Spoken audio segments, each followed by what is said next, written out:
following podcast is for informational purposes only. The contents of this podcast do not constitute tax, legal, or investment advice. Take responsibility for your own decisions, consult with the proper professionals, and do your own research. We believe that the graph is, a protocol that's positioned to be able to serve, rather than just being one ecosystem, it serves all of the ecosystems. And no matter which blockchain is successful, the graph is in a good position to be able to serve whichever ones are.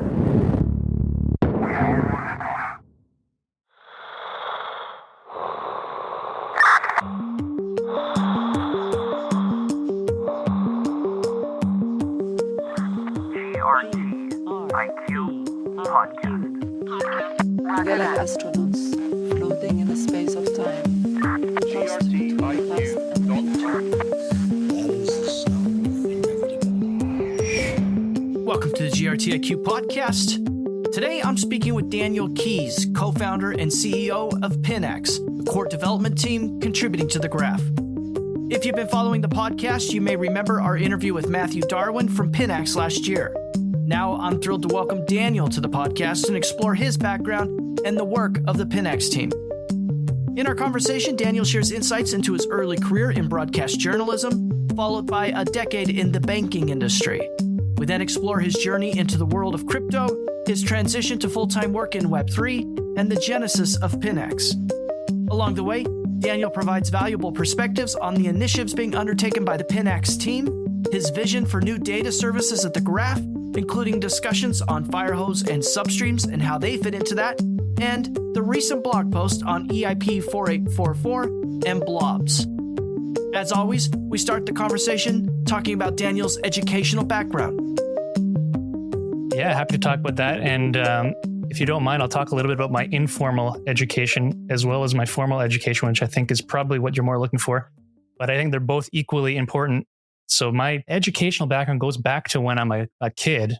I was fortunate to live in a house. My dad was an entrepreneur, and he was, an early pioneer in the Web 2 world, had a internet marketing company.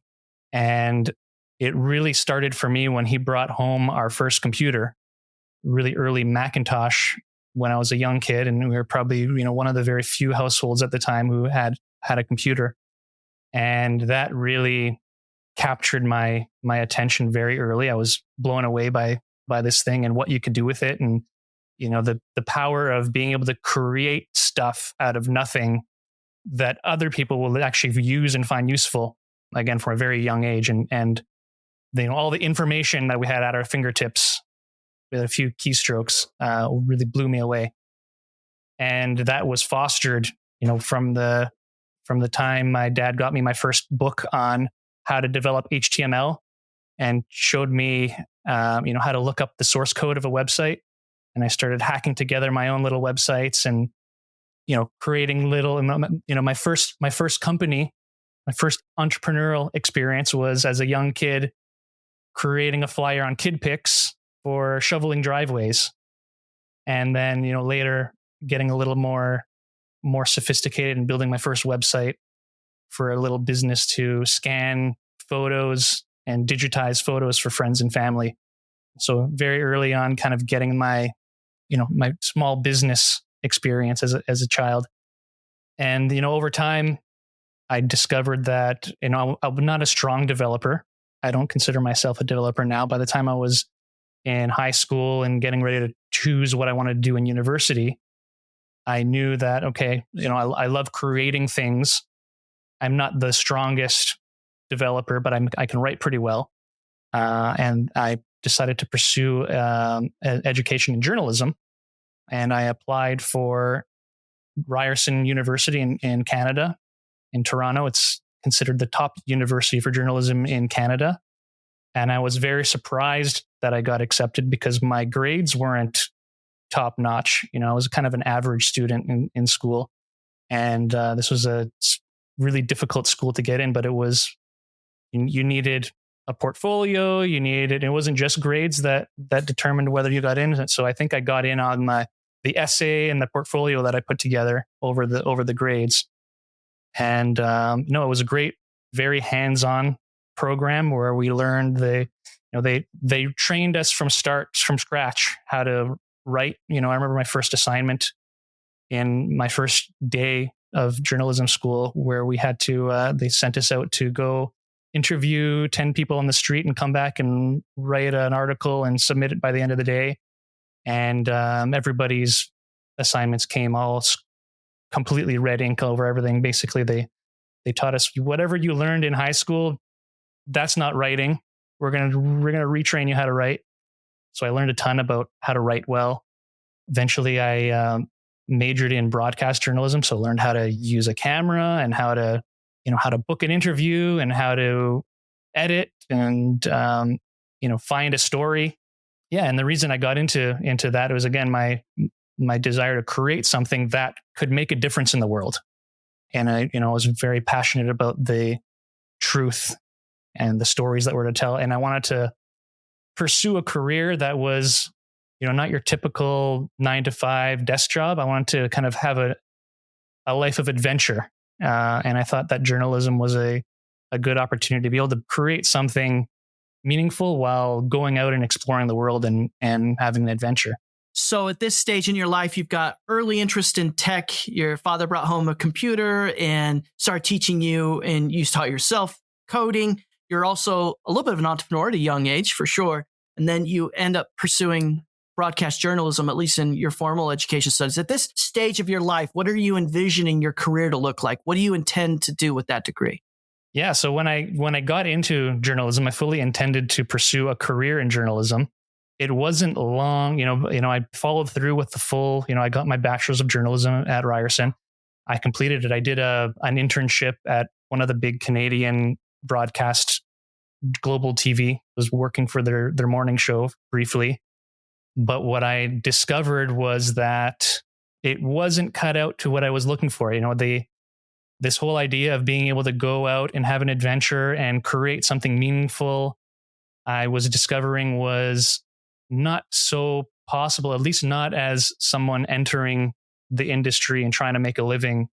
It was subject to, a lot of the same, anyone who has experienced a corporate job, you're kind of stuck doing what you can sell, what the company wants to be created. And so instead of, going out and changing the world, I was, writing articles about what Beyonce was saying on Twitter and not getting paid very well for it and, working crazy hours, and, discovered that if I really wanted to achieve what I wanted to with a career in journalism, it was going to take me a very long time of long hours of doing things that I didn't find meaningful before I would get to a point where I might achieve what I was looking for. And I decided that there was probably a faster way to get what I was looking for than through that path. So I ended up not pursuing a career in journalism after I graduated. When you think about the state of journalism, and I don't know how familiar you are or listeners would be with the state of journalism in the United States, but we now have these monikers like mainstream media and great suspicion for some of the media that maybe past generations really relied upon. What's your opinion on the state of journalism in the world right now, especially in this confluence of political, social, kind of geopolitical tension? Yeah, I would say a lot of the criticism is warranted. I'm not sure that it's a new phenomenon. I think people are becoming more aware of the lack of truth in journalism today. That, it's, again, these large mainstream media corporations are there to make a profit. Making quality journalism is expensive, and it doesn't sell as much as some of the cheap garbage you can produce much easily, clickbait, so it's, as a business trying to make money, it's understandable that a lot of these large, mainstream media corporations aren't pursuing the highest truth, but rather the stories that sell and that can capture eyeballs and attentions. And again, I don't think this is necessarily something that's new. It's perhaps maybe amplified over time with online journalism and competition with all the other sources of media out there. It's perhaps escalated. But again, going back to when I was studying journalism, this was very early in the when I was in Ryerson, when I joined, it was the first time ever they had a online journalism course that they created, because it was just sort of becoming a thing. But already back then, again, I was becoming jaded by this reality that seeking truth and great journalism wasn't the priority, which is unfortunate, but I guess kind of understandable given the incentives in the system that it's operating in. So you mentioned after university, you went to work in the field of journalism and had that aha moment of maybe it's time to pivot and do something else. So what did you do next? So the first thing I did when I graduated was buy a Greyhound bus pass, 2-month bus pass, and a backpack, and traveled across Canada and down the Western United States with my cousin and a whole, a wild group of people we found along the way.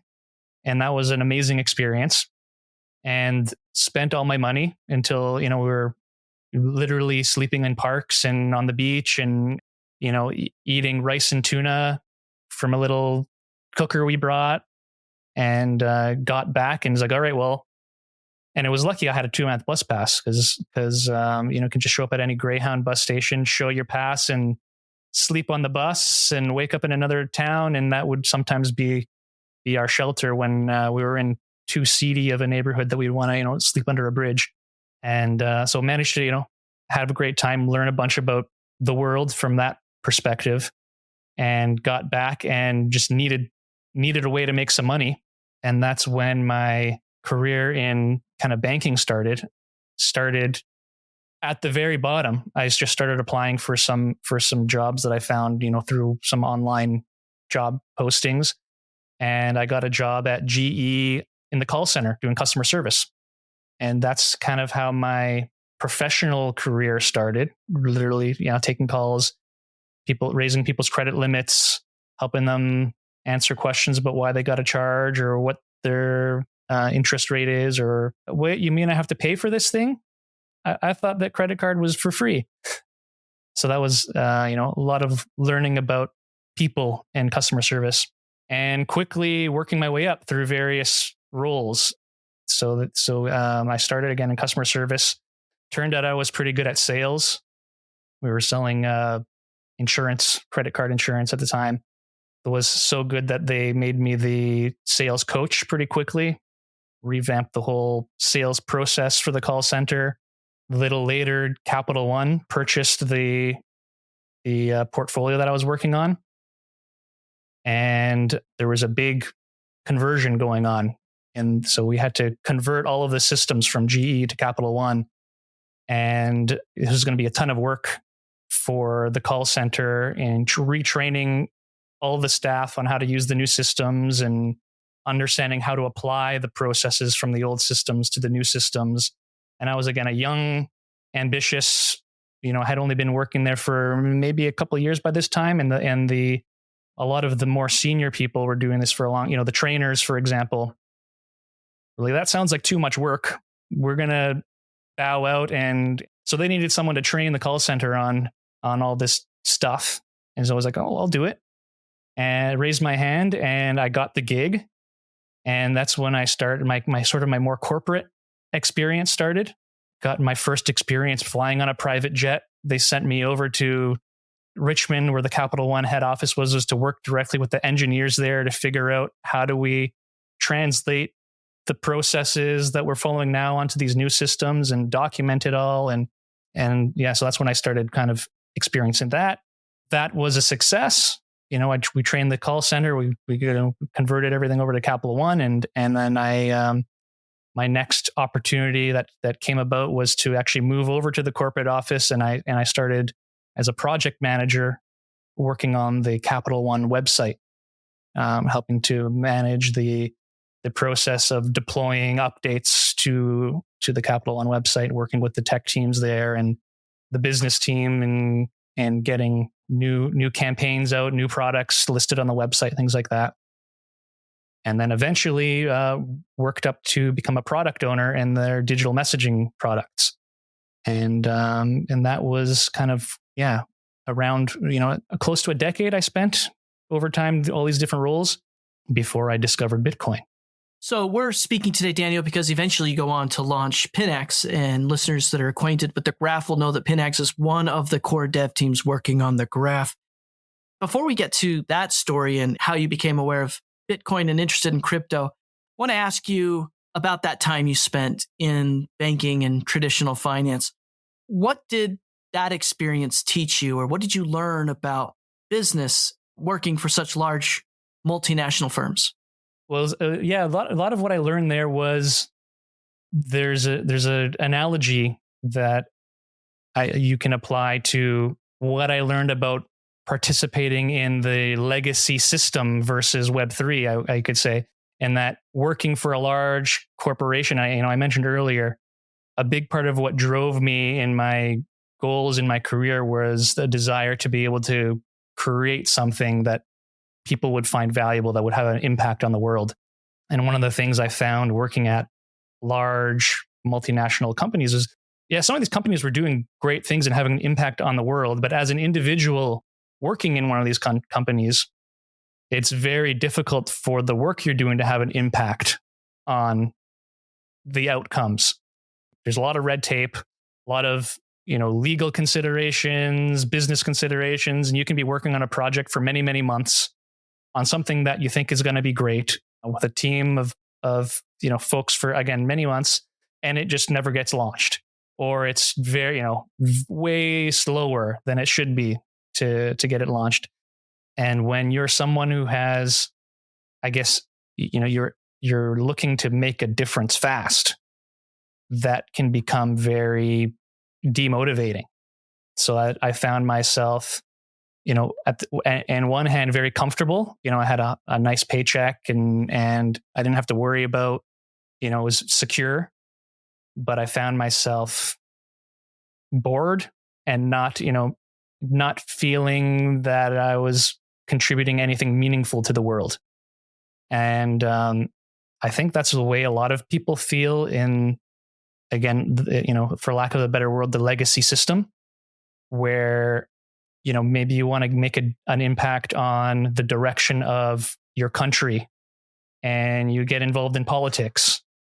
But very soon you find out that as an individual trying to make change in the world, the legacy system works in a lot of ways like these big corporations, and where they're, entrenched and slow, and it's impossible for an individual to make a difference and to have much say over how they spend their own time, because you're kind of stuck doing what's allowed, what you can earn a living doing, and you end up feeling like there's a lack of meaning in your life.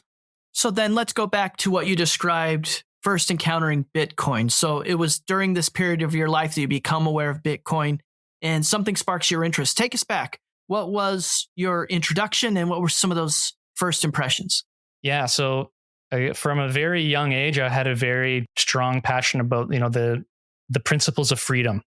And again, I was very interested in there being a world where people can pursue the best versions of themselves unencumbered by, all these things we were just talking about, how sometimes it's not possible to, or very difficult to have two opposing ideologies coexist peacefully.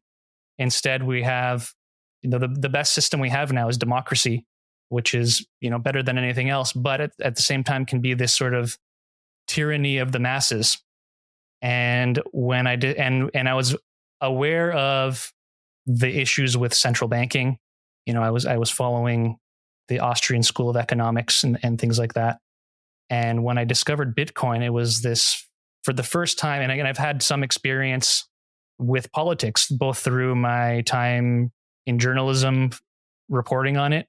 And again, another thing learned from my dad was, he's gone through the whole, he's a city councilor now. He's attempted to make a difference at the federal level and at the provincial level, and watching that and him spinning his wheels there taught me some things about the futility of making an impact there.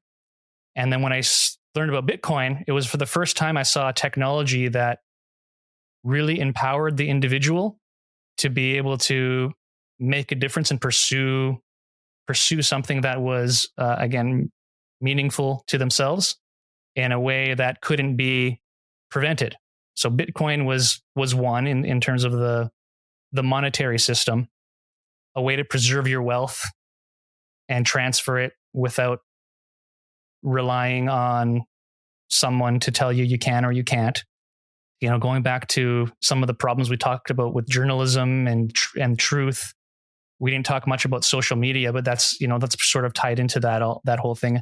After discovering Bitcoin, the next thing I discovered was the concept of social media on a blockchain. The first encounter I had with that was a platform called Steemit, which was, if you're familiar with Dan Larimer, he was the creator of EOS. EOS was his more recent cryptocurrency that he created. Steemit is a social network on a blockchain. It's now evolved to, there was a fork, it's called Hive now. You might be familiar with it. And I was amazed by how a blockchain could incentivize the creation of value anywhere in the world with very little resources. Folks in Nigeria were basically earning a living writing articles on this social network. And I saw this and I was like, wow, this is the future. A platform where the individuals creating value get to benefit from the value that they're creating, and they can work on whatever it is that they want to and find an audience that finds it valuable and get rewarded for that without relying on some central third party to anoint or give that person permission to write on that thing and get rewarded for that thing. So it was through that where then again I discovered the work of Dan Larimer, I discovered EOS, and again I was working at Capital One at the time, and I just sort of went down that rabbit hole and started hosting pub nights in Toronto to talk about EOS and just kind of really just geeking out all in sort of my off hours. The GRTIQ podcast is made possible by a generous grant from the Graph Foundation. The Graph Grants program provides support for protocol infrastructure, tooling, dApps, subgraphs, and community building efforts. Learn more at thegraph.foundation. That's thegraph.foundation.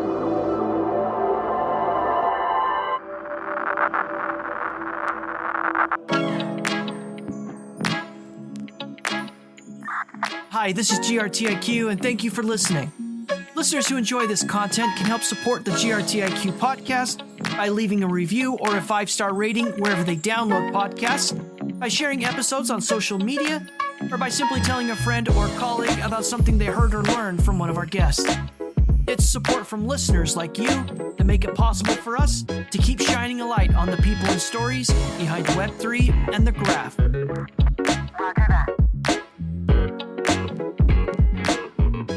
And so for listeners who have listened to your colleague Matthew Darwin's interview, who joined the GRT IQ podcast last year, they're familiar that one part of the Pinax story is EOS Nation. It kind of started there, and you've introduced this idea now of how you got interested in Bitcoin, and then you came across EOS. So take us back to 2018. You decide after a decade of working in the traditional finance or legacy system, if you will, to go to work and launch EOS Nation. What was EOS Nation, and what was the original intent of starting that? Yeah, so EOS Nation is what you call a block producer in the EOS ecosystem. Your audience may be more familiar with the term validator. And yeah, this was really just a wild experiment at the time. I mentioned that I had started hosting pub nights in my city in Toronto, just so that I could, I was just so interested in this technology and its potential, and I just wanted to talk to people about it. So I was actively participating in forums on Facebook, again, locally, and just through that, met my co-founders. There's 7 of us, Matthew being one of them. But we have a really awesome team of co-founders who are still with me to this day after more than 6 years. And it really was just this, hey, EOS is launching. They're going to need block producers. We all really believe in this technology and what it's going to do. You guys want to start a block producer? And I was like, yeah, I knew that I wanted to have a part in this, what I saw as a revolution. And so, this looked like an amazing opportunity. The people I met were all very aligned in my vision of where we wanted to see the world going. And again, it really just started as a side project. I was continuing to work at Capital One for a while until it got to a point where it was like, all right, I'm going all in. Time to quit my job and go full-time EOS Nation. Let's talk about that decision. So you go from the comfort and, as you said, kind of low risk environment of corporate environment to entrepreneur. That's a lot of risk. Walk us through that decision. I mean, you clearly had seeds of entrepreneurship as a young person, and tell us about what that decision was like. Yeah, so it was definitely a challenge, hard and not hard at the same time. The part that was not hard was, by this time I was convinced on the potential of Web3 and that this was a future and that I wanted to play a part in it. The only hard part was that giving up the comfort piece. So luckily, I had it a little bit. I didn't have a ton of savings, enough that I could take some risk, that I could live for a couple of years very modestly if things didn't work out. And I thought that it was worth it to, all right, I'm going to quit this cushy job. Worst comes to worst, I can get another job if this thing doesn't work out, and I've got some runway to pay the bills in the meantime. But this might be a once in a lifetime experience to, again, really find that thing that I've been looking for since I was a kid, to create something that makes a difference in the world and actually play a role that, I feel like I'm making an impact in that. So in that way, it was very easy. And so, yeah, that was, I would say overall, it was easy. What'd you learn about the nature of entrepreneurship by making this move? There's a few things. So one thing is, it's not, well, I just said it's easy. Making the decision was easy, but it's not easy. Again, you have to be willing, especially, our company was completely bootstrapped. So 7 co-founders, 100% self-funded this operation, and crypto being as volatile as it is, you go through good times and you go through, very rough times. So you have to be willing to work very hard for no money for extended periods of time. So that's challenging, tiring, a lot of work. But at the same time, the most fulfilling, meaningful work you can do in your life. So if you have the means, and if you're young, obviously it's not for everybody. You have a family you need to feed, and not a ton of money saved up. Entrepreneurship might not be for you. And maybe you have a perfectly fulfilling life. I didn't have a family at the time. And I know a lot of people can find fulfillment, in just the simple, raising a family. But I was looking to find fulfillment through creating something else. And so it's difficult, but incredibly meaningful. You've mentioned a couple times that after you've taken a role or went to work in an industry, that you eventually see it for what it is and realize that this isn't going to do exactly what you had hoped. So in the case of broadcast journalism, you realize that there's a lot of things behind the scenes that sort of block that idealistic vision you had of what you could do in that field. Same with traditional banking. You kind of realize that might be a little difficult and the work you were doing wouldn't have the impact you wanted. So the question is, in relationship to your move into Web3, how soon into the field did you realize this checks the box? Like, this is something that's going to enable me to do those things? It's, again, going into it, I was convinced of it. I would say over time, one of the things I actually learned, I don't want to be overly idealistic. Web3 isn't perfect in its current state. It has actually a lot of the same challenges I've noticed. I went into it with this idea that this is the silver bullet. It solves all the problems, to find that actually a lot of these, entrenchment, a lot of stuff can happen in Web3 too. A big difference for me was I found myself in a position where I felt like I could make more of a difference. And I think that's true of, individuals participating in Web3 have more power to change the direction of things. And again, so I would say, even before I decided to pursue this as a career, I was convinced that Web3 was something that can change the world, was a revolution. And now 6 years later, I'm still convinced. But I would say, rather than me becoming more convinced over time, I would say maybe I've tempered my expectations and found that we can't just rely on decentralize everything. Blockchain is going to be the answer.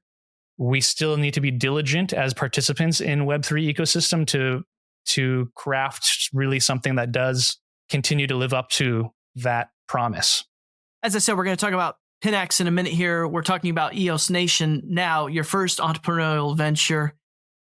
If you go back and think about 2 or 3 lessons that you learned about entrepreneurship, things that you could share with listeners that have the same vision or ambition of becoming an entrepreneur, save them the hassle and the heartache of learning them on their own. What are those lessons that you would share?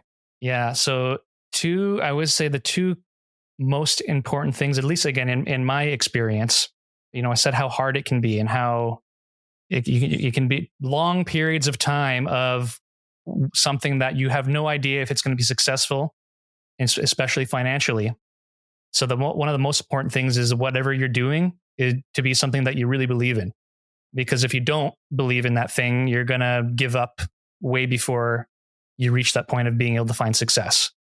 And I think this is probably true. I would say it's probably a rare exception that an entrepreneurial pursuit finds success immediately. And I think what a lot of people don't talk about, or what a lot of people who aren't entrepreneurs don't see when they see successful entrepreneurs, they see the tip of the iceberg of the point they became successful. But what you don't see is all the long years of hard work that led up to that success.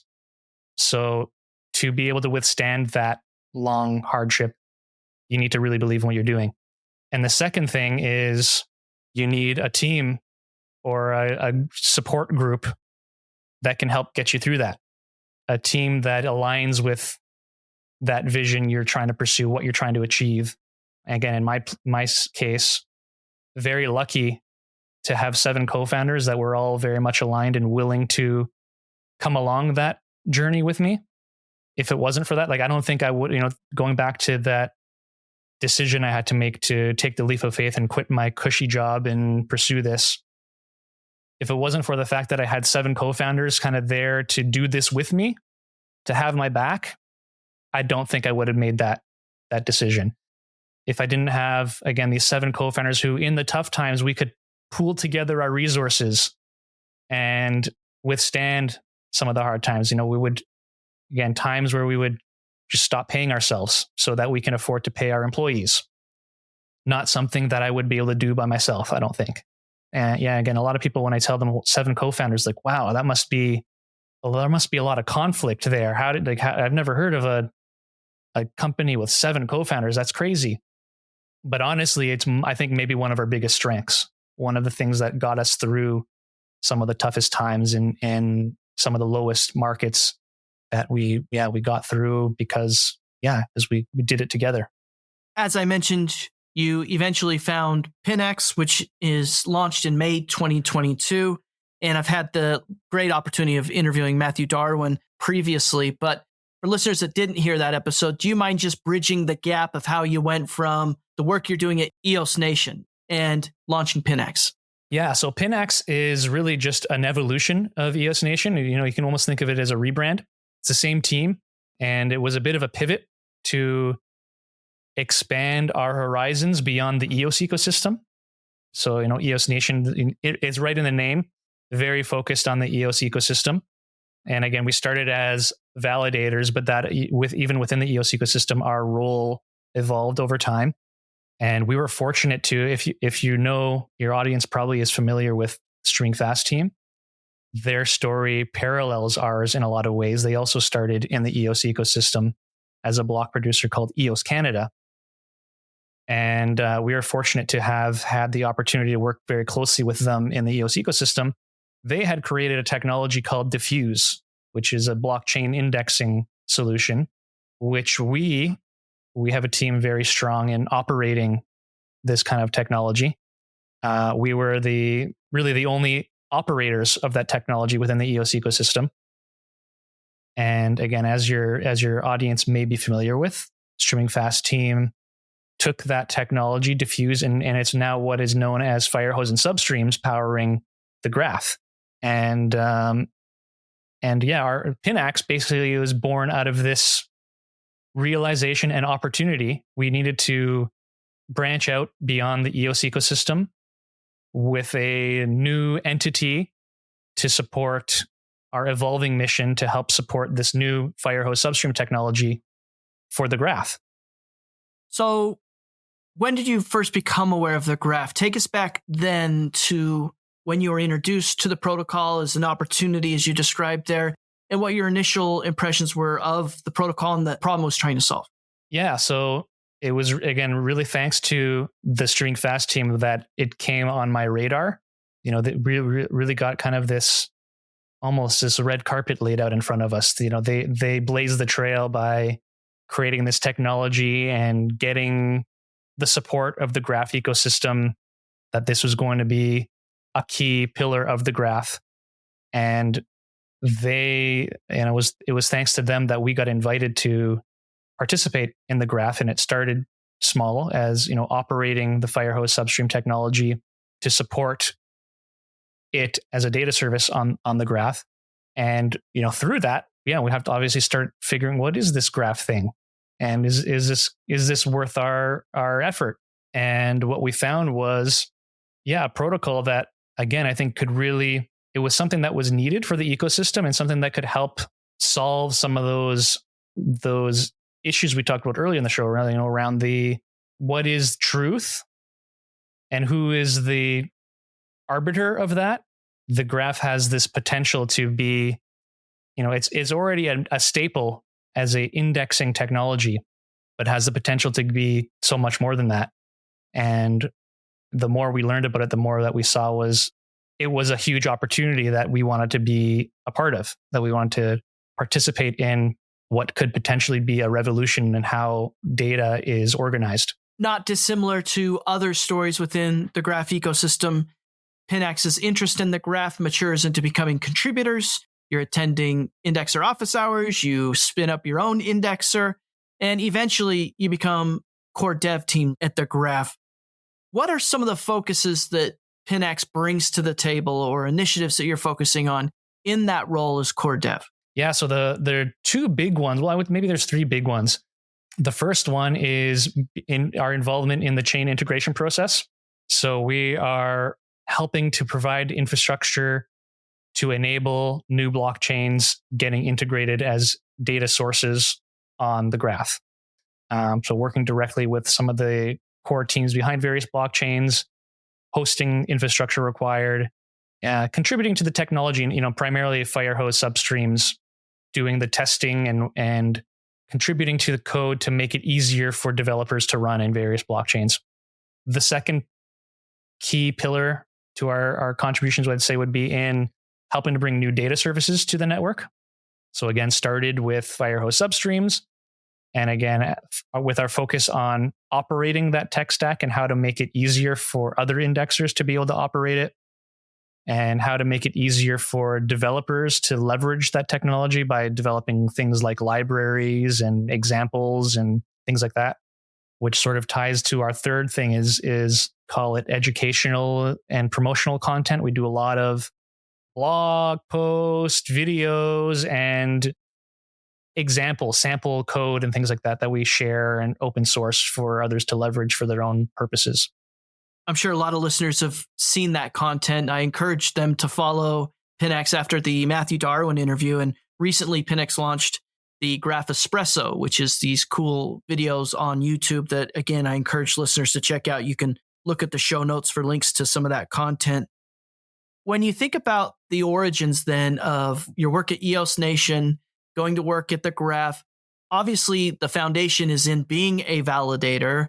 Now you've expanded that role to be a core dev and you're working on a lot of important initiatives. But for listeners that maybe haven't caught the vision quite yet of how important indexers are at the graph. And given that so much of your efforts are for that community, what can you tell us about how important indexers are for the graph and the vision it is kind of shared in terms of the new era? Yeah, indexers, I would say, are critical to the success of the graph ecosystem and, to the success of the concept of decentralized data in Web3. They're the participants who are actually the ones running and the infrastructure and providing the data for developers to access in a decentralized way all around the world. And they are what makes it possible to not rely on a single centralized third party to provide that data, because we have this network of contributors all around the world providing that service. Because of the unique perspective you have of working so much with the indexer community, but also being a core dev and working so much with other core devs, do you mind just taking us behind the scenes a little bit about what those communities are like? The things you've learned about, like the indexer community, for example, or what it's like working hand in hand with other core dev teams. You mentioned Streaming Fast, of course, but there's a host of others that I'm sure you've had some coordination and work with. Yeah, it's amazing. I mentioned kind of the importance of having a strong team. You can think of the graph ecosystem as this like meta team of teams who, again, all very passionately working towards the same vision and who all believe very passionately in that potential of that outcome. All very smart, all very talented and friendly and helpful. In one way you can think of individual indexers as competing with each other. They're all, trying to win at providing the best service and maximize, their success.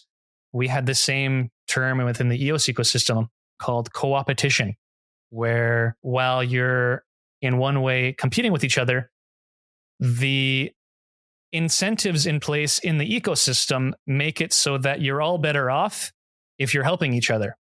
So one of the things I've learned is that seems to be working within the graph ecosystem, and the indexer community is just incredibly helpful. You go into the Discord server and ask a question and people are happy to help you, and no matter how ignorant or, you can be brand new, from the first time I joined the ecosystem and this was all brand new to me. There's never a point where I felt, scared to be seen as asking a stupid question or something like that. It's people are just there to help you get better so that you can help make the whole ecosystem better. I mentioned a moment ago the new era, which is the name for the graph's new roadmap. And inside of that, there are the promise of new data services coming to the graph. So something beyond GraphQL and subgraphs. You mentioned that part of what Pinax is contributing is helping work and stand up some of those new data services. At the time of this recording, we haven't heard the news or there hasn't been an announcement about a new data service yet, but the new era has a lot of promise, including initiatives like Graph Horizon. So if you think about then new era, you think about new data service, you think about Graph Horizon, do you have any opinions or thoughts on this bold, ambitious vision for the future of the graph? It's very exciting and I think critical, to the success of the ecosystem. Subgraphs were an innovation created within the graph ecosystem. And we're seeing adoption from developers as well as from competitors. You've got big centralized providers who are now taking that subgraph technology and offering it alongside their own centralized offerings like RPC and other data services. So for I think, one of the things I learned participating in the Web3 ecosystem is things don't always succeed just, I mentioned, sometimes decentralization for decentralization's sake isn't necessarily going to be the winning strategy. So yes, the graph is decentralized and there are centralized providers that are centralized, but a lot of the mainstream market is not so concerned about decentralization or centralization. And they're just looking for great, reliable service. And they want to go to one place to get all the services they want. They want their RPC, they want their subgraph, they want their LLM, name your data service. And they just want to have, pay with a credit card and get it reliably. I would say that's 90% of the population. So in order to be able to offer that kind of experience, the graph is going to have to evolve to be able to offer more and more types of data services for more and more data sources. It can't just be Ethereum. We need to provide data for all the blockchains that all the developers want to access, because if we don't, someone else will. Whoever does that is going to win. And I think we're in there's an interesting opportunity here. The fact that through the new era and Horizon, we're enabling this permissionless marketplace where anybody can stand up a new data service, integrate a new chain, and we have this diverse community of participants. If we incentivize it correctly and get the right pieces in place in time, it's going to be very difficult for any centralized provider to keep up with the pace of innovation that an ecosystem like that can deliver. Just being faster than anybody else at bringing online more blockchains, more data services, and providing a great experience to the consumers. If you can hit those three things, you've got the complete package, and it can have the potential to make a real impact on the needs of developers.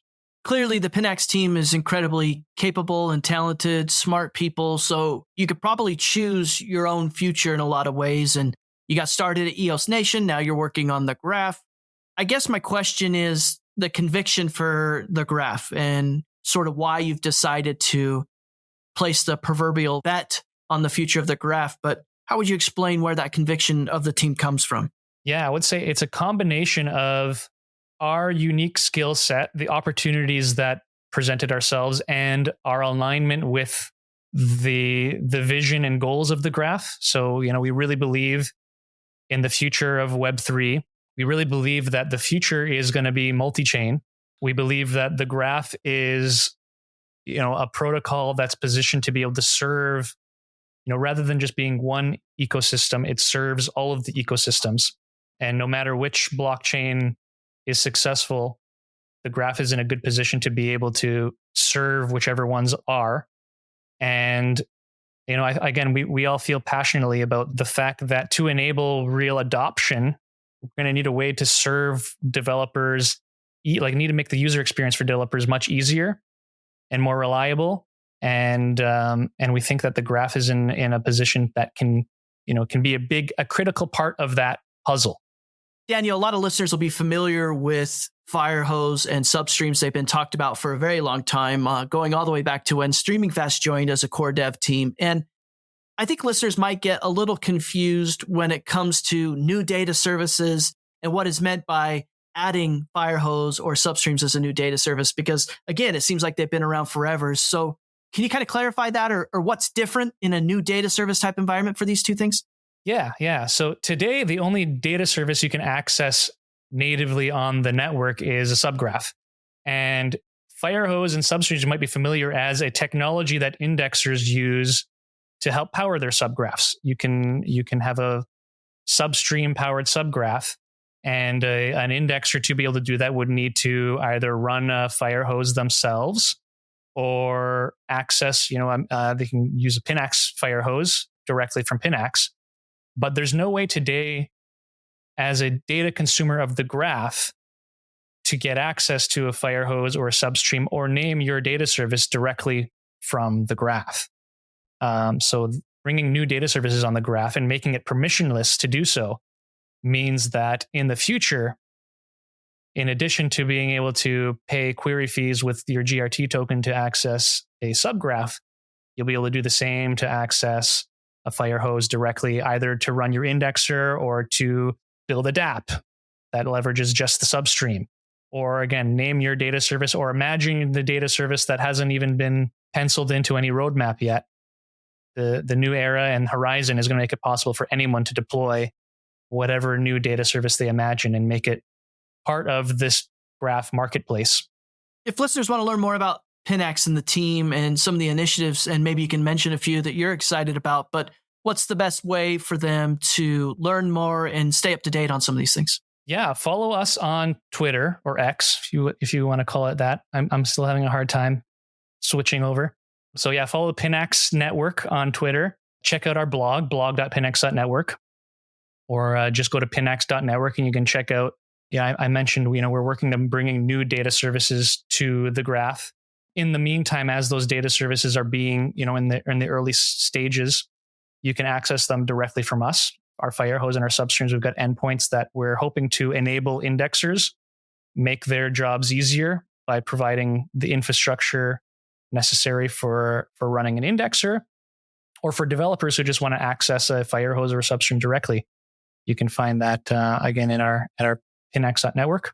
And in terms of the latest stuff we're working on that maybe you want to keep up with, blog post coming out soon on the Graph about some of the work we've been doing on saving the blobs. That's kind of the latest exciting thing we've been contributing to in support of making it cheaper for rollups to post transactions to Ethereum and making sure that data remains forever. Daniel, you bring up an important kind of recent announcement related to EIP 4844, which is all about these blobs you mentioned there. For listeners that don't know, this is an Ethereum proposal for a way to kind of store packets of data, I guess, and preserving and scaling the network. And the Graph becomes a viable solution for that. Can you just talk a little bit more about the Graph's role helping scale Ethereum through an example of something like EIP 4844 and blobs? Yeah. So again, I think the Graph has it's well-positioned, great opportunity to serve the world and the Web3 and for now, their data needs. So EIP 4844 presents a unique problem. So it solves something in making rollups more scalable by making it cheaper for rollups to post to Ethereum. But that comes with the downside of that history is only available for a limited period of time. I believe it's 18 days. We have the technology to be able to save that forever. And we have the building blocks right within the Graph. And this solution that the Pinax team came up with to save the blob data is based on Firehose. We take a Firehose, load all the data, and we can create a subgraph on the Graph to preserve that history going back to the beginning of the chain for anybody who needs it. So I think this is a great opportunity for the Graph to be able to, fill in all the missing pieces of the truth of the blockchain for all, be the archive of the knowledge of Web3 and potentially in the future beyond Web3. For listeners who want to learn more about EIP 4844 and blobs and what the Graph plans to do, you can visit the show notes for a link to that blog. So, Daniel, now we've reached a point where I want to ask you the GRT IQ 10. These are 10 questions I ask every guest every week of the podcast. And I do it because I just feel like, these questions help us get to know the guests a little bit better. But I also think listeners that are paying attention can learn something new, try something different, or potentially achieve more in their own life. So, Daniel, you ready for the GRT IQ 10? I'm ready. Let's do it. The GRT IQ 10. This is the way. 10 questions for astronauts floating in space. What book or article has had the most impact on your life? The Bitcoin white paper. Is there a movie or a TV show that you would recommend everybody should watch? I'll say South Park. If you could only listen to one music album for the rest of your life, which one would you choose? That's a really hard one. I'm a music nerd. I have a very wide selection of taste in music that changes depending on the mood I'm in, whether it's Queens of the Stone Age, Songs for the Deaf, Smashing Pumpkins, Melancholy for the Infinite Sadness, Lauryn Hill's Miseducation of Lauryn Hill, Gogo Bordello, Gypsy Punks, Man-Mans, On Ani Pond. Really hard to pick. This may be a little bit of a cheat because I have to pick one. I'd go with Scratch Bastid's The Entertainer mixtape. He's one of my favorite local DJs, and he's got a bunch of great mixtapes. The Entertainer in particular I'll pick because it's got a nice wide range of music, everything from Otis Redding to Lou Reed to Jay-Z, and it's something you can play for any occasion and in any scenario.